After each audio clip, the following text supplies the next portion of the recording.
Hello everyone, SirMonkeySuit here, back again with Demon Slayer. We are on episode 10 of season 1, and in the last episode, it was a very good episode. It was a very visually stunning one, as UFO Table is known for, really, especially like in their fights. They've had with like Fate in the past and whatnot, and that was just as good here, and I really enjoyed it. We had a good sort of look into the powers that were sort of on display. Especially from Yahaba, Yushiro as well, because Yushiro is able to sort of vanish himself as well, which is a hell of a power. I don't know, like, if there's a limit on how much he can really use. I'm sure that there is, because my thing is that the whole demon blood art thing, I think, is a literal thing. So they're using their own blood in order to use this magic. So it's not like they can just use it forever. Like they'd have to sort of like just recharge, so they can't like sort of go past a certain point. And then Yahaba with the sort of like the arrows, that was the sort of the visual for it. But I think it's more. I talked about it last episode in the post discussion, but I think the idea is that he's sort of manipulating wind in a way, and just like focusing it into a controlled point. And speeding it so that it has that sort of that power that we saw there, and that it was him that was controlling the Tamari in midair as well. So yeah, it was really cool. And also he died. I'm pretty sure he's dead. Tanjiro was crazy last episode, like pulling out some crazy moves that I never expected him to pull out. And combining like different water forms into one to sort of break that that point at which he couldn't get past, because Yahaba was keeping them away and putting off his one strike. But using these different forms in different ways allowed him to sort of break that and get in there and take his fucking head off, which he did. So I refuse to believe that like that guy isn't dead unless that isn't him and he used demon blood art to conjure up an image of himself, and it's just a puppet. But I don't know. I think he's dead. I think he's really dead. And yeah, they're part of a sort of group called the 12 Demon Moons, which I believe are just Muzan's sort of like top tier sort of henchmen that he has. Well, if that's the case, then it's the 11 Demon Blood Moons now. So or is it? It's not even Demon Blood, is it? It's Demon Moons, yeah. So the 11 Demon Moons. But yeah, I don't really need to talk about anything else. We're just going to get in episode 10. So yeah, if you do want to go watch the reaction itself, then the 10-minute version is in the description below. There's also the link to the full length there. If you do want to watch it in full, completely uncut, then you can do there. You will have to become a full length tier patron, of course, to watch it, but it's there if you want it. But yeah, there's nothing else to really talk about. So we're going to get in episode 10 and see what we get. So without further ado, let's go.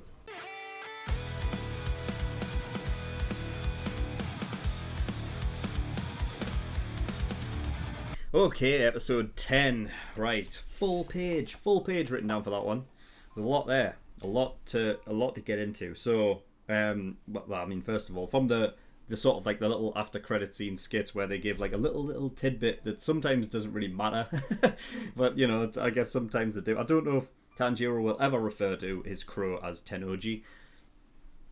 I don't know, but he does a hell of a fucking good impression. I wonder if it's the same voice actor that just does it, because that was right on. I mean, I guess they could have just had the voice actor that does the crow to say it, and then just have, the Tanjiro character move his mouth around there. But I don't know. So yeah, he never gets a fucking moment's peace. It hasn't stopped since it started. But yeah, so they're going southeast, wherever the hell that is. I mean, southeast from Tokyo. Isn't Tokyo like? I thought like Tokyo was like right. Oh no, well, it's not. It's kind of a bit inland, I suppose, isn't it?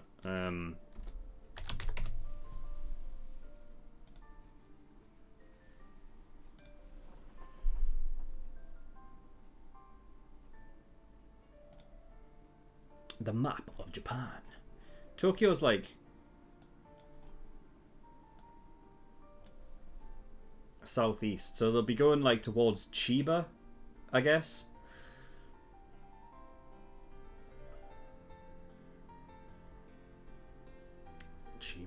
We don't know where they were before, do we? Like where they started. I'm sure that they would have said something like Mount Sajiri. Is that an actual mountain? It's got to be, right? It will be, because it'll be. I don't know where it would be though. It would just be nice to like sort of get an idea as to how far they actually went. But oh well, it's just, yeah. So I think they're heading towards Chiba by the looks of it. So yeah. I guess I'll just go from the very top. So yeah, before the episode even started, I said it would be. Basically, I wrote down it would be interesting if the forms, so the like the likes of Tanjiro using his sort of water form, was in fact a form of like art. So like the Demon Blood art have their thing, but it would be interesting if there was something to do with the maybe like the steel in which it is, because we don't know where it's made, right? Like we don't know where it's forged, and we don't know how it's forged. We just know that they use a specific kind of ore. You know, and it's specifically, it's imbued like with the ore that takes sunlight, and sunlight for some reason really affects Kibutsuji cells. So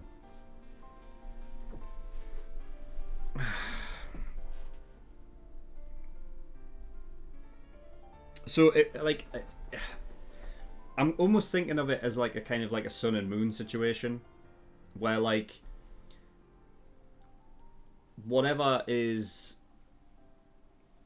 however the sunlight is affecting Kibutsuji, and like on the dark side you have the demons and the demon blood art, but on the light side you have the humans, and using that sunlight and whatever form that takes place, if what was passed down from when the demon slayers were actually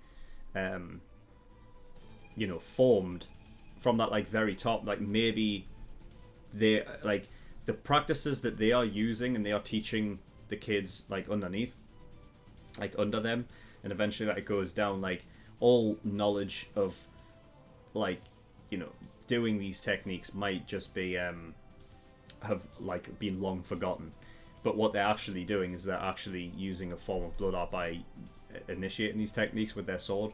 I could be completely wrong. It's not me like saying that is what it is. I'm just saying like it would be interesting if that was something that they went into, and it turns out that it wasn't just a visual cue all along, but it was actually something that was happening. But yeah, I mean, I feel like it is just a visual cue, because I think maybe the idea of having something like that would possibly take away from the fact that they are humans, and they are just humans, and it just comes down to like just sheer technique that's helping them through. Because the thing is that the reason why I brought it up was because Tanjiro has been flung around the air, right? Now, I'm bringing this back up again because it's the same sort of like thing that I brought up when he was supposed to slice the bull in half, and I'm like, is that even possible? And then I basically like sort of talked about it for a while, and then I was like, well, does it even matter because it's anime? But like, if there wasn't any power in the sword that he's using when he swings a sword, like he was like heading to, he's basically using it to propel.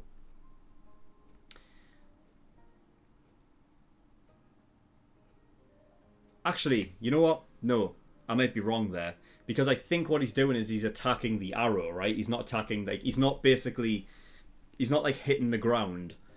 Like, he's not like basically swinging his sword to allow airflow to sort of propel him back up or like cushion the blow, right? I think what he's doing is he's sort of attacking the arrow so that it would disperse, and that would cushion it or or force the arrow a different way. I think that's what it was, right? Yeah. So never mind. Just disregard what I just said. But yeah. So I love the discussion Tanjiro actually had about that own like how what's his name? Hold on. Yahaba's arrows actually fucked him because of when he was using the vortex to and it had that really, really cool visual where the arrows were like imbued within the vortex, like being swirled around. That what caused that to happen, like the reason why he was able to, I think he said something along the lines of like within water it is like sort of slowed down, but because of the fact that he was using it with the arrows, the arrows mixed with the vortex were actually causing it to speed up. That's just really fucking really cool. That's just really awesome. So like in a way, it just using his own like blood demon art against him is it's just fantastic. Really cool. So yeah, took off his head, and then from what I assume, it takes longer to disintegrate for the more powerful ones. And they weren't even like part of the 12 demon moons. So, oh god, it's just gonna be like, you know what you're better off doing. Like, I think from now on, any demon that you take the head off, immediately like do a what's the fucking? It's the Metal Gear Rising game, Revengeance, right? Yeah, there's a feature in the game where you can sort of like slow down time and then cut in random directions, and then when that slow motion stops, like they all split into those exact sort of like dimensions of where you cut. That's what you should do to all of these demons, because then it would quicken up the process. Because if you're just going to cut off the head and wait for it to disintegrate, especially considering how long it took for Yahaba's fucking head to go, how long is it going to take for the 12 demon moons? Or better yet, Muzan's head?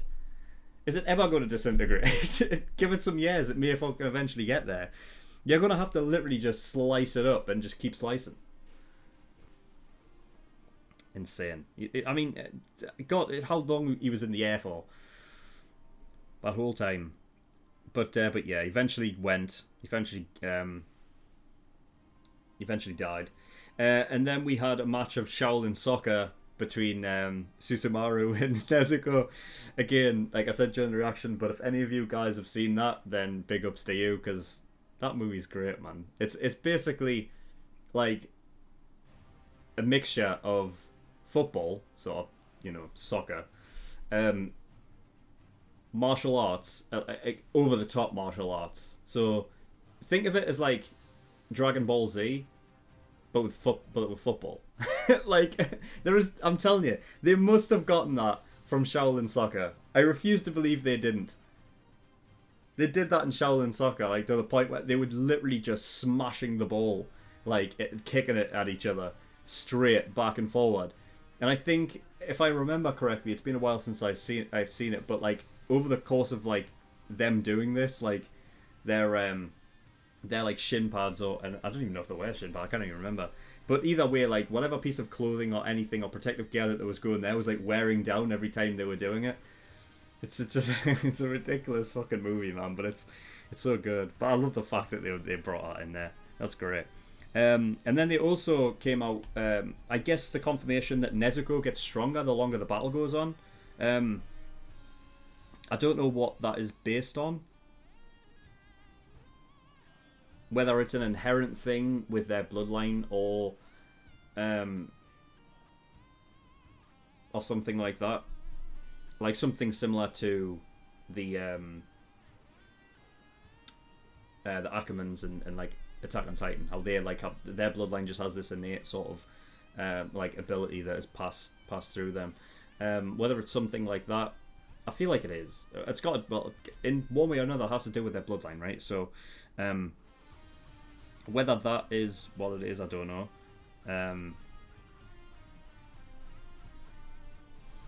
But I'm sure we'll get some information on that exposition at some point.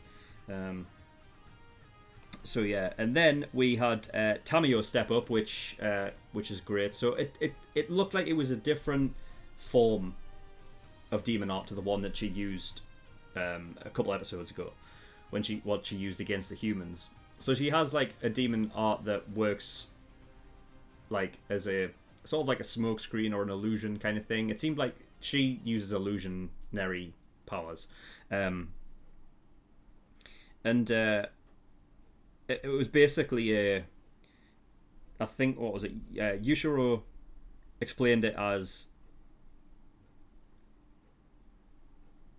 it lowers brain activity and makes the person unable to lie. Now, correct me if I'm wrong, because I almost like the explanation of it came after whatever Susumaru had said, which I think was in turn why she got the Kibutsuji curse. And I don't know if it was that she said Lord Kibutsuji. I don't know if that's what it was that triggered it. But I think it's something to do with the similar thing that cropped up like some episodes ago against the Freddy Krueger demon, the swamp guy. When he was like, when Muzan was like, holding him up by his throat, and it was like, don't ever tell anybody about me, or anything like that. And that's what causes the Kibutsuji curse. I don't know if it was specifically the Lord Kibutsuji or something she said just prior to that, because the explanation came after whatever she'd said, other than Lord, So I don't know, but that seems to trigger the cells, which is it's crazy. It's like it's like the cells are Kibutsujis, but they have their own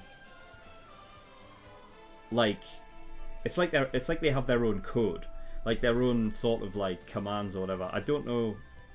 This all has to stem from how this all started. However the fuck he became a demon in the first place, and however, in whatever way that caused him to be that way,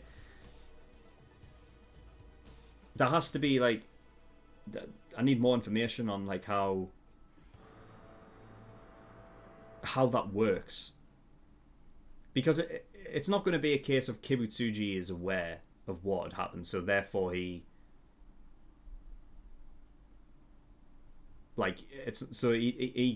didn't kill her from there, right? Because if he was able to do that, then surely he would be able to just manipulate his cells from anywhere, and he would just be able to kill off Tamayo.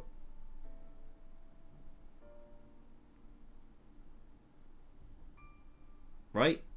Unless there's a reason why he doesn't want to kill her. Maybe nah.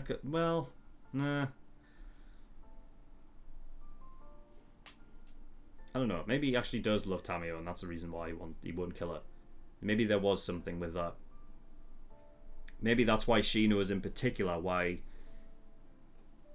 about Muzan, and why he manipulates demons, because he fears essentially mutiny. He fears that if a group of those were to,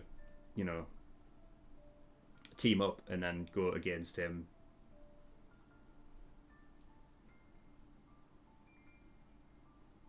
which if that is true, then yeah, he must not be able to control his cells once they're in somebody else. But they do have a line of code that if anything is said that I guess he doesn't want said, it basically destroys themselves within that person.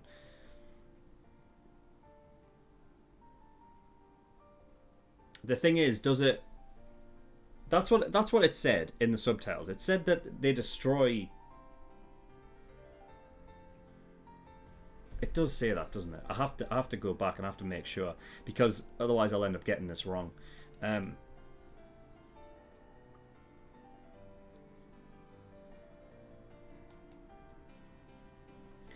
Let's see.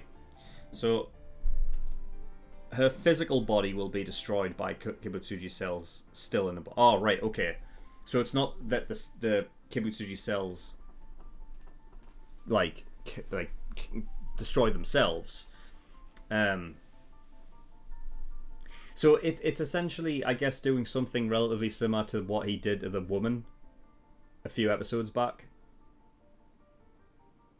or a couple episodes back, I guess, where he like overloaded her with blood, so she just fucking became an amalgamated mess. I guess it's just it's something like that.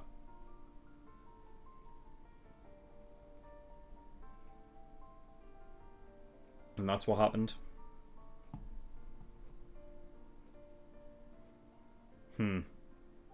But yeah, they're able to just...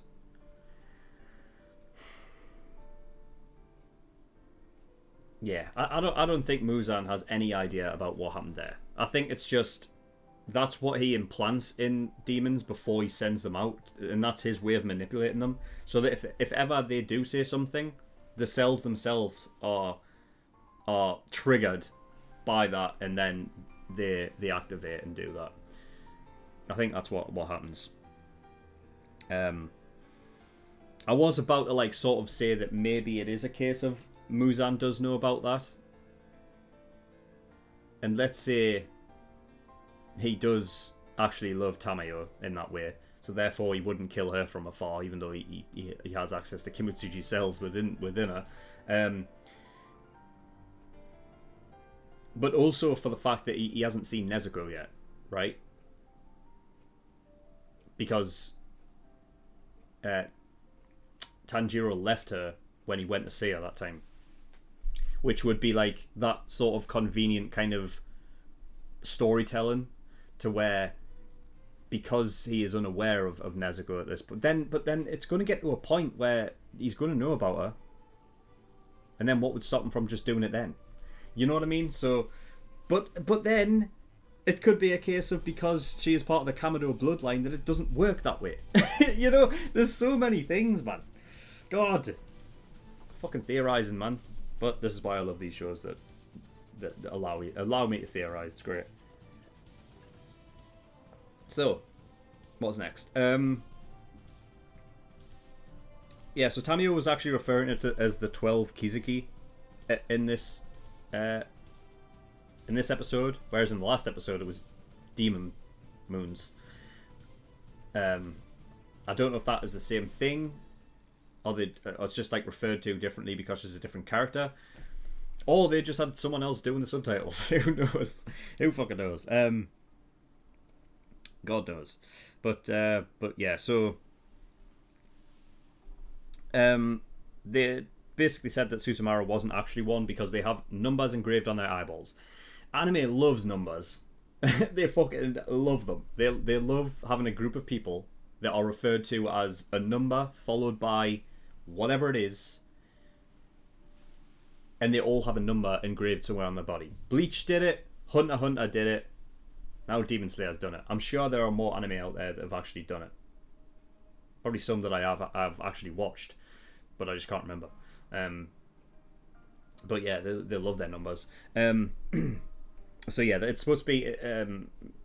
I can't remember if they said like tattooed or engraved on their eyeball. Somewhere it says a number, but they didn't have any on her, so they assumed that that Yahaba wasn't one either. So yeah, damn. Speaking of Sasamaru, yeah, she was a child. Like the way she was obviously talking, it makes sense now why she was a childish character, and she was called immature and stuff, because that's the thing. Is like I don't want to know either, because you know, if you know me, you know that I hate the kids stuff in anime. I hate it when kids are fucking, you know what I mean, hurt in any way. I hate it. But I don't know how young they were. It seems as though they grow. Kind of. I mean, she wasn't that small, you know. She seemed tall enough to like not be that young of a kid compared to how she was speaking there when she was asking for a tamari. Bless her. Which makes me think they do grow.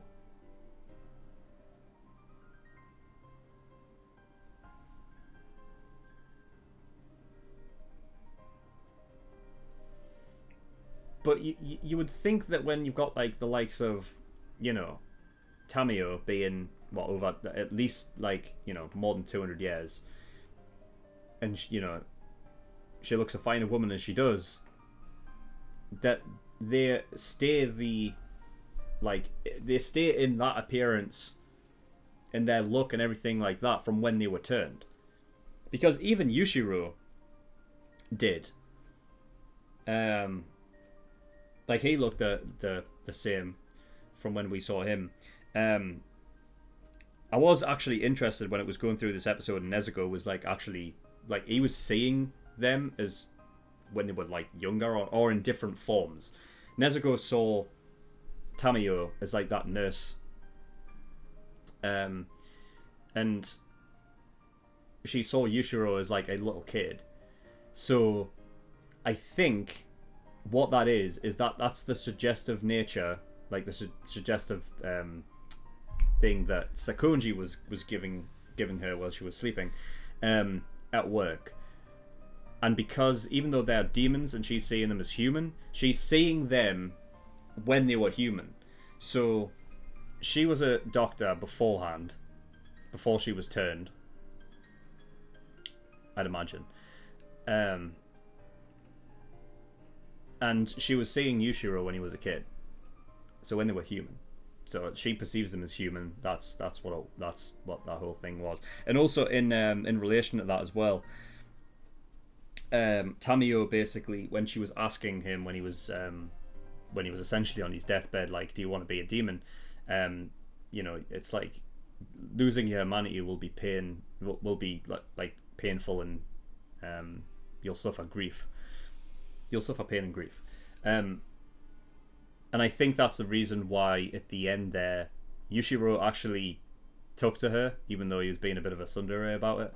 But I think like he actually noticed that for something that was so sure in his head that by becoming a demon he will lose his humanity, that Nezuko actually sees them as human, was a big deal to him. So that's I think that's the reason why he sort of changed his tune a bit on that, and then he actually referred to her as a beauty, which is nice because she is.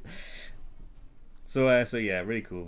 And yeah, them two are moving region now. So I mean, yeah, it gives me the question is, will we see them again? I don't know. If it was a case of Nezuko going with them, then we would. But I think I don't know. It's kind of up in the air right now. They're moving away to obviously get rid of to move away from Kibutsuji, because yeah, they're literally in the same fucking area. They're in the same town, right? So that's not good.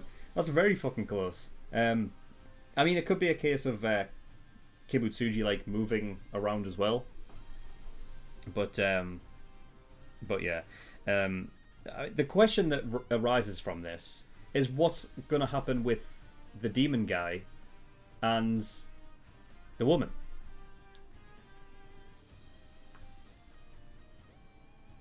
I mean, I don't know. I assume the woman's still unconscious. I don't think she's going to be unconscious for much longer. Like she's human. She's not a demon.